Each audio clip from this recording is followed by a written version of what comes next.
Welcome to the Productivity Show podcast, where we believe that you can get the important things done without having to sacrifice your health, family, and things that matter to you. My name is Tan. I'm the founder and CEO of Agent Efficiency, where we help people become more productive at work and in life. And today I am joined by a very special guest. Her name is Courtney Carver. She's the author of two books. The first one is Soulful Simplicity: How Living with Less Can Lead to So Much More. And her second book is Project 333, the Minimalist Fashion Challenge that proves less is really so much more. You might recognize Courtney because she's been in the popular Netflix documentary Minimalism. And if you've ever done any sort of Googling on minimalism, you've probably come across her name as well. Welcome to the show, Courtney. Thank you. I'm excited to be here. I'm excited to have you. It's like I mentioned before we started recording that it's been a few years since we lost touch with each other. And so it's really excited for me to catch up with you here today, but also share with everyone that's listening how we can live more simple, live with minimalism, and some of the keys to living that kind of life. But before we start diving in here, we always ask our guests some of their favorite resources. And I believe you have three of them here. Can you kind of share with the audience, like in 90 seconds or less, what your top three resources are? Sure. I'm going to keep this really simple, as you might imagine. I am obsessed right now with Apple reminders on my iPhone. And so I have a reminder list for work, personal, travel, packing, all different kinds of things that I'm normally thinking about that I can just pop them in by category. And then there is a book called The Artist's Way that is something that I have gone back to over and over again throughout my life. For me, productivity really is creativity. And so anything I can do to streamline and boost that creativity makes me more productive. And then I am not a big game player, but I really enjoy the New York Times mini crossword puzzle at the end of each weekday. Amazing. That's awesome. I'll make sure to link everything that you just mentioned here in the show notes as well. And I'm curious, for those, like, I know your story already, but for those who don't know you, I remember reading about how in 2006, you were diagnosed with multiple sclerosis. And would you mind kind of sharing like how that came about, how that affected you, and how that kickstarted everything that you're doing today?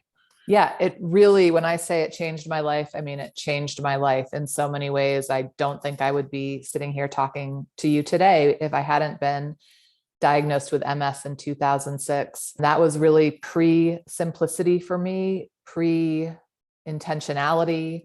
And I was working a very stressful, deadline-driven job in advertising and really just making ends meet in every area of my life, barely making ends meet. So money, time, energy, everything. And I thought everyone else around me is living this same way. This must be what adulting is all about. And during that kind of spring of 2006, I was training for an event called the MS 150 here in Salt Lake City, Utah, because my boss had MS and I was riding to raise funds for MS research. And at the same time, I was doing a little bit of travel. I was really overwhelmed with work and some other things, and I got sick. I had extreme vertigo and tingling in my hands, numbness in my face, crazy fatigue, and all of these symptoms I had before, but never all at once.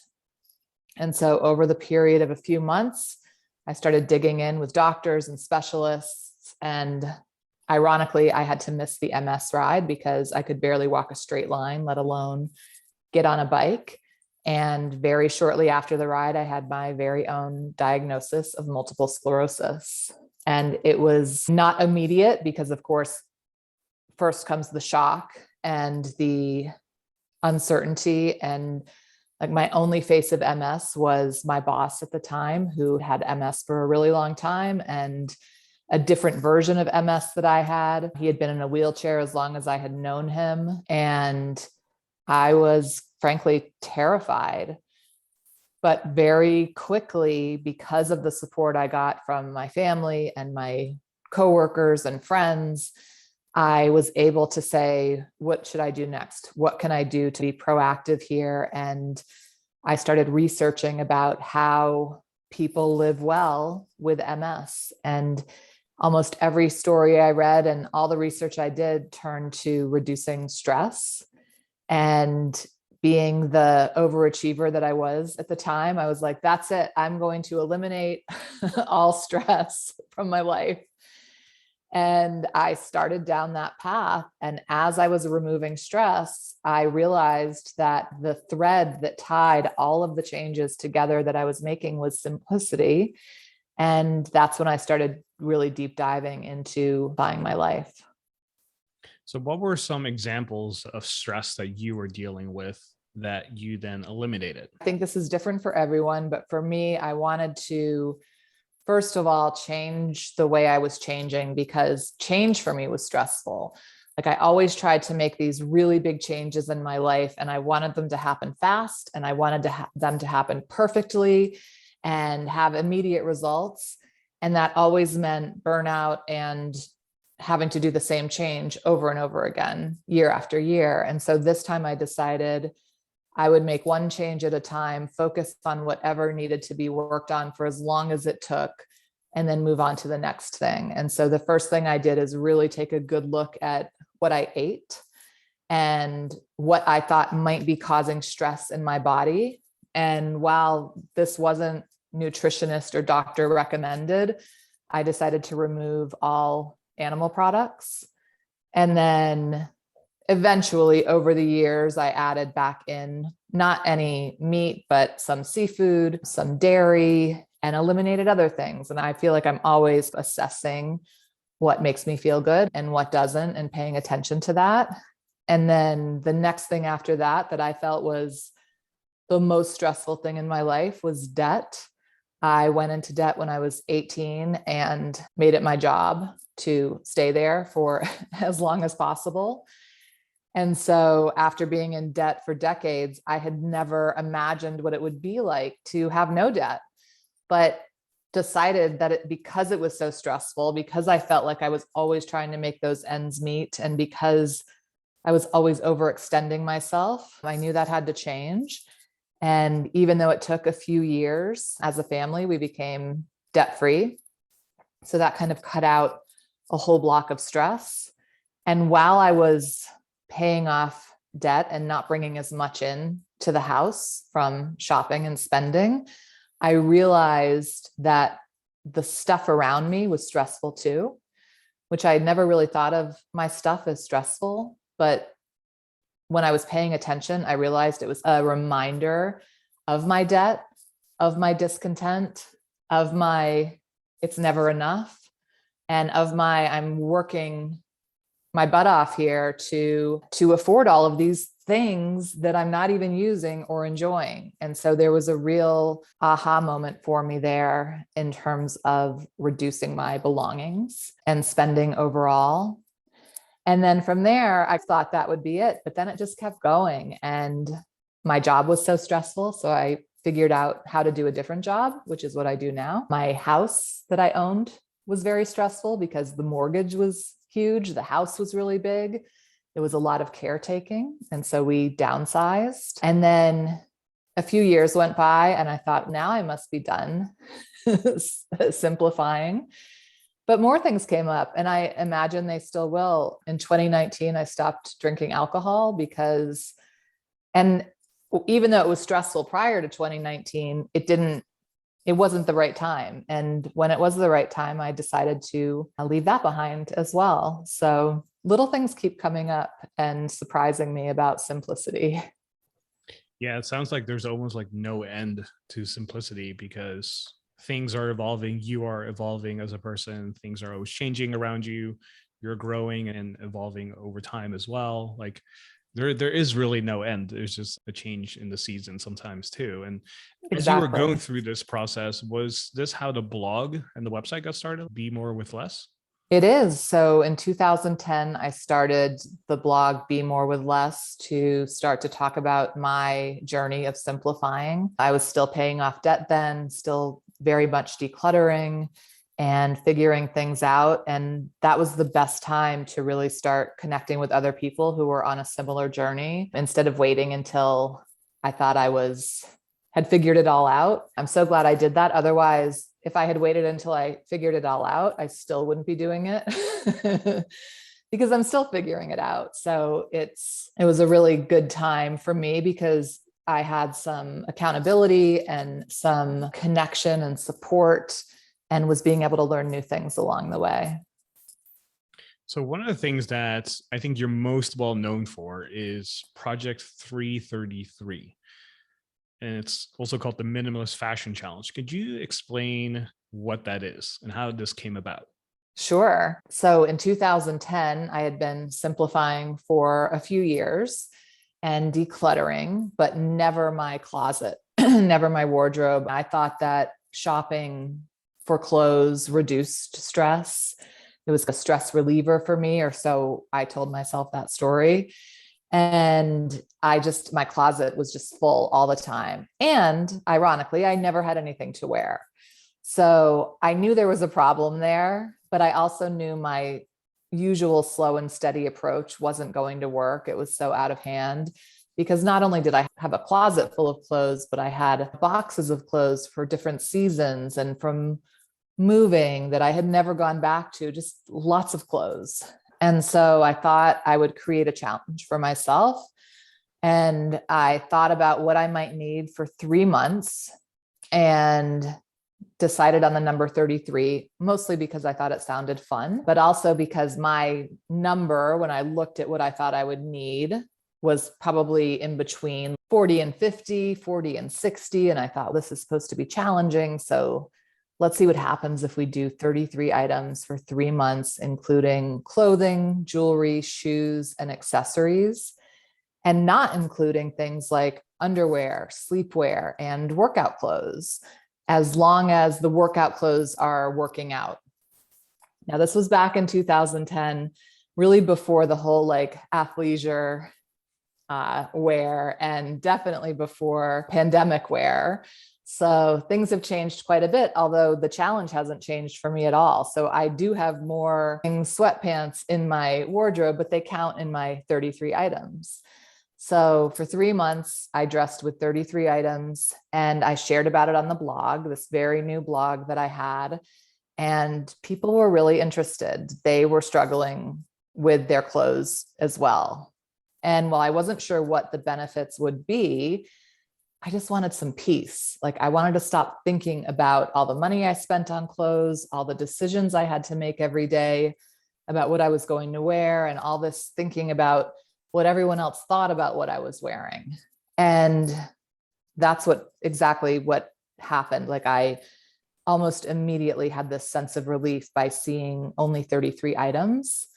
And because we're including more categories than clothes, it was probably less than 25 items of clothing.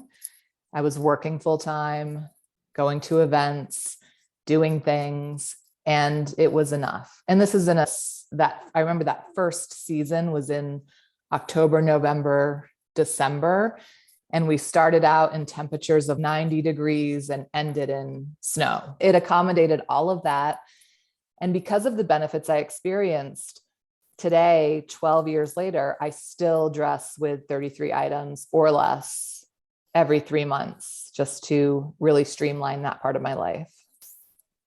And what are the results or benefits you've seen from implementing this? Yeah, so I've definitely saved money because those 3 months are a no shopping time. I'm really not thinking about what I'm going to wear or what's on sale or who's offering what. So that's just a whole segment of advertising or marketing that I don't pay any attention to, which is lovely. I'm ready on time, which I never used to be because I was always doing this last minute getting ready and figuring out what I was going to wear. And now everything I have pretty much goes with everything I have. So I can't really do it wrong and mess it up. So less decision fatigue and saving time. And I think one of the best things that happened is that no one noticed that I was doing this. And as I mentioned, I was working full time, meeting with clients, going to team meetings, community events, and no one said anything. And that gave me first of all, I was a little offended. Hey, No one's thinking about me. What's going on? I thought everybody was thinking about me. But once I realized they weren't, I thought, what else aren't they thinking about or judging? And how many decisions in my life have I made based on what I think other people might think about me? And now I don't have to do that anymore because I realized that people are busy thinking about themselves. So I can do whatever I want.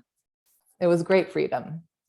Wow, that's very powerful. Yeah, and I can see how shrinking down your closet in that sense for those time periods is very freeing because you don't have to think about a lot of different things like what you're going to wear as much. And I'm sure one of the key items to make this work is if you have a lot of neutral clothing or neutral colors or palettes, it's probably easier than if you follow like bright colors or trends. Is that fair to say? You would think that. However, and that's how I roll because I'm happier in those neutral tones.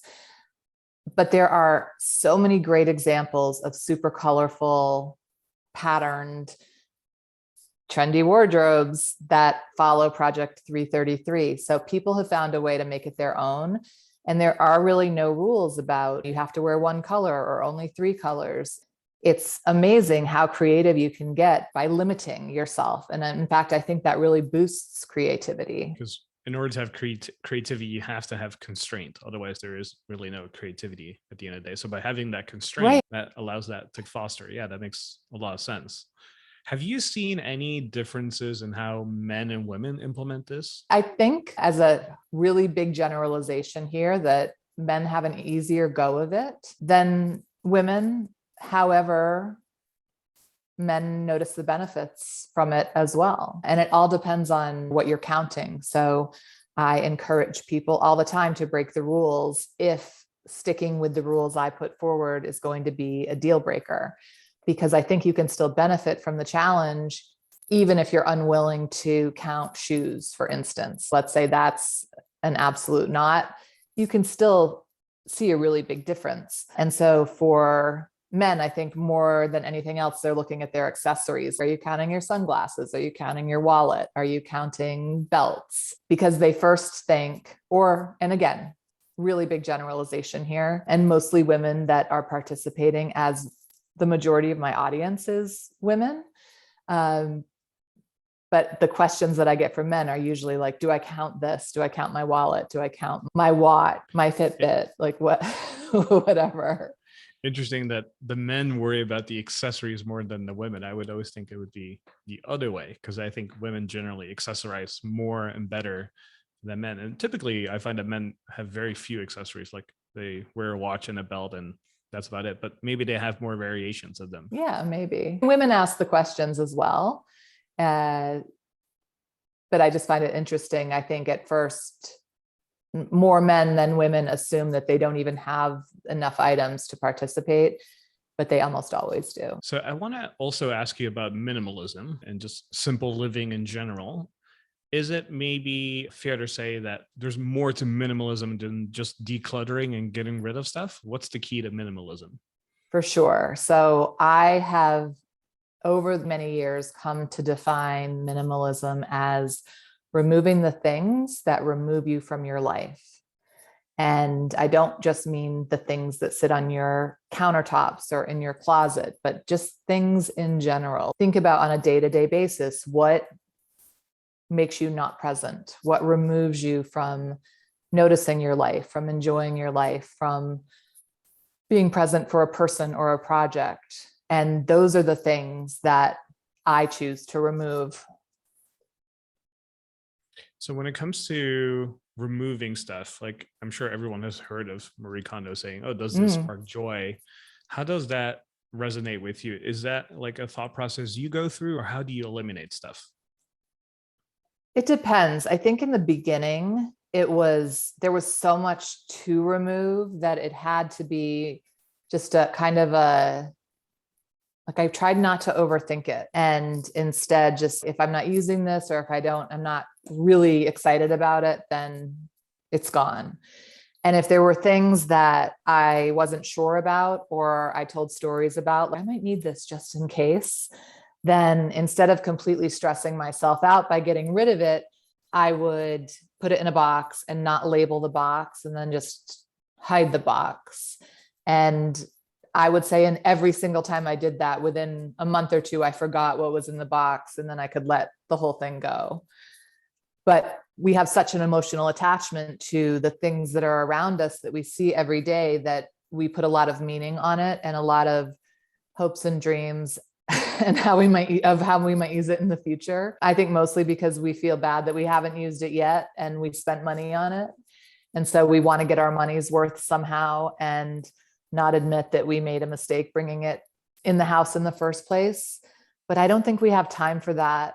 I think we just have to be in the moment with the thing and then make a decision. Either it goes or it's something that we really want to keep in our life. It's something that adds value, helps us in some way, even if that's just like a beautiful piece of art that you enjoy. Like, I don't think there's any right or wrong things that you might own in your life. Everyone's life is going to look a little bit different in terms of what they need.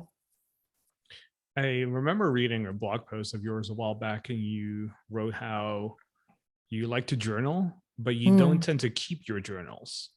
It's true. So how do you feel about sentimental value for certain things like journals or other things? Do you just get rid of them? Is there like a process you go through? How does that work? Yeah, this was hard for me at first because I'm very sentimental. Like, growing up, every year would save a memory box where I would just put in things from my day-to-day life that I wanted to remember. And also, very sentimental about thinking about lovely things that have happened in my life and journaling every day and writing about the things that are going on. And you would think that would be something I would want to hold on to. But I realized that was one of the things that was really removing me from my life, is going into the past. And even though some reflection I think is very healthy, too much for me was holding me back. That, and the journals that I keep it's more of a processing versus a memory scrapbooking situation. And so for me, all of those things that I'm processing on paper are for my eyes only, and nothing that I would want to leave behind, nothing I would want anyone else to have to endure, either because they might be upset or simply bored to tears. Who knows? So it's just the processing of it. And then I like to either shred them or have burned them. It's not a big ceremony in any means for me, because it's not the end product that was so meaningful. It was the process of getting those words onto paper and out of my head that was important. And then for other sentimental items, I believe that less is not nothing. So I do have a handful of sentimental items, but because I had so many sentimental items that it was hard to decide which ones were really important, because if they're all important, then none are important. And I really whittled it down so that I could enjoy those sentimental items, and so that the meaning I was looking for, the feeling I was looking for, I could derive from a picture of one, or one thing used in a different way, versus all of them in a box in the garage or under the bed. Yeah, that makes sense.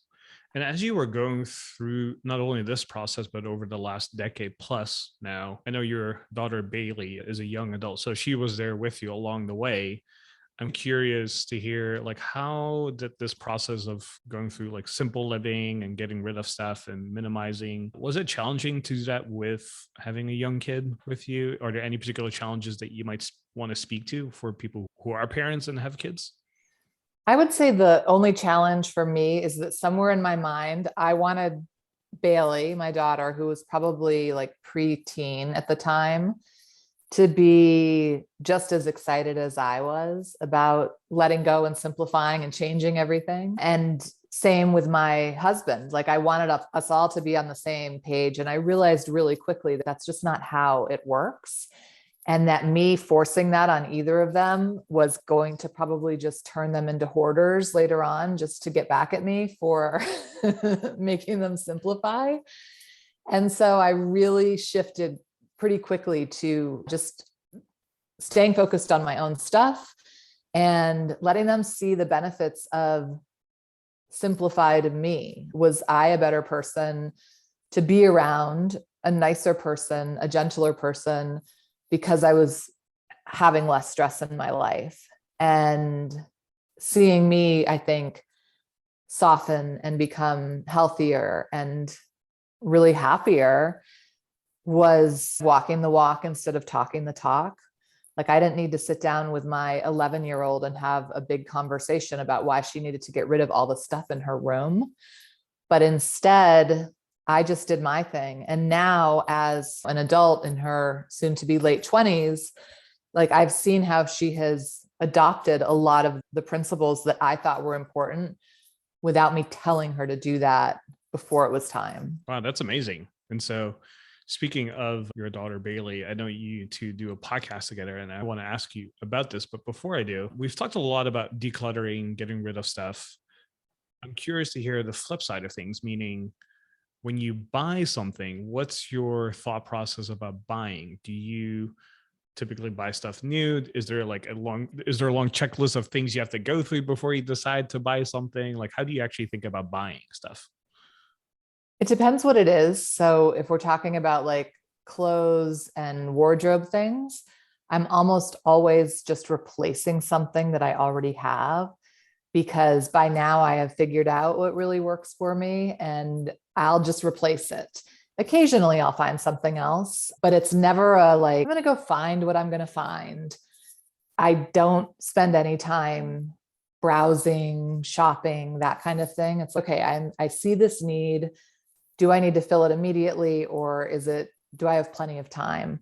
And if it's a very expensive item for another part of the house, for instance, it will take me time to make that decision, because I've learned that almost everything wears off in terms of how much I want it if I don't get it right away. And so I want to make sure that's not what the thing is. Now, I'm not talking about replacing a door or a window or something like that.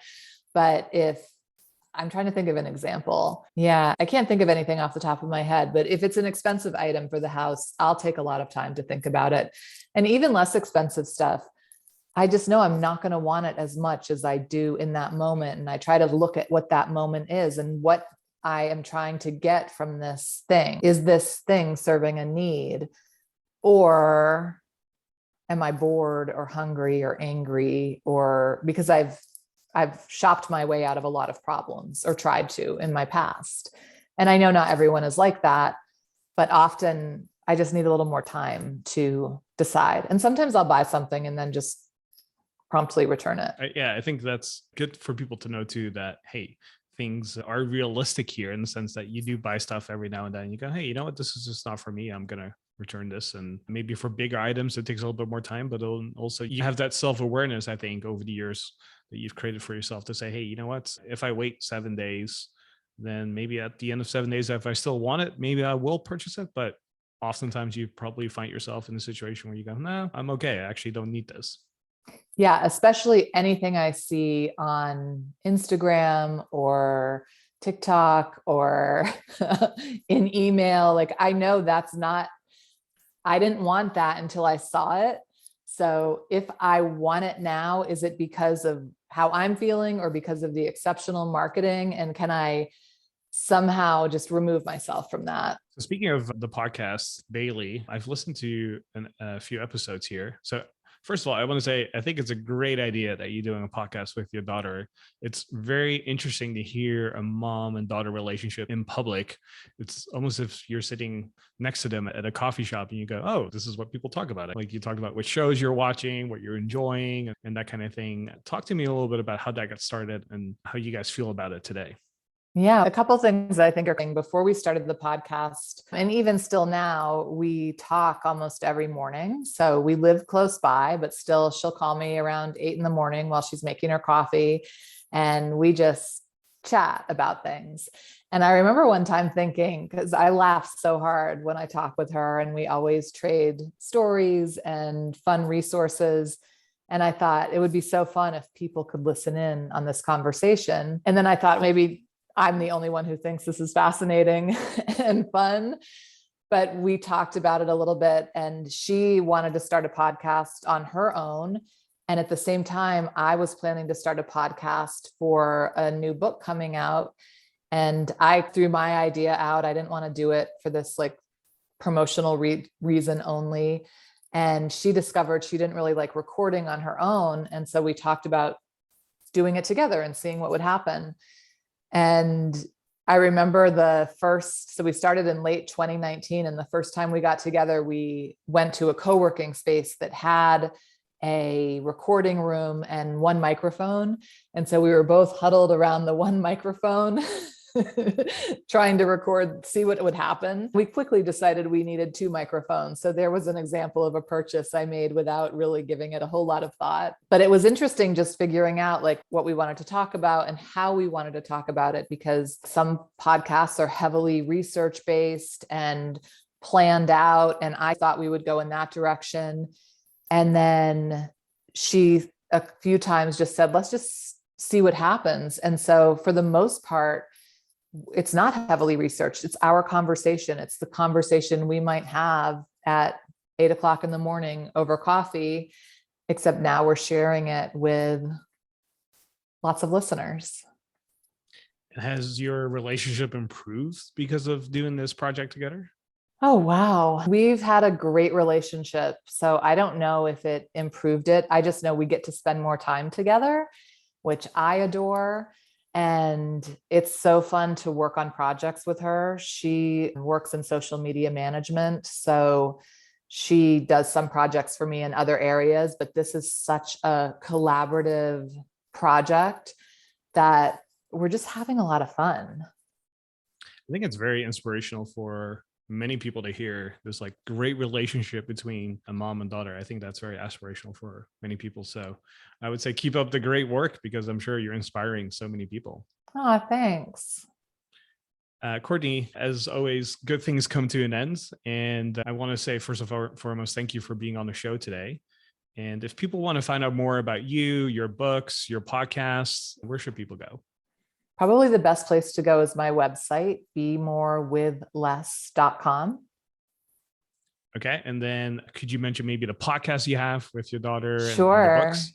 So our podcast is called Soul and Wit.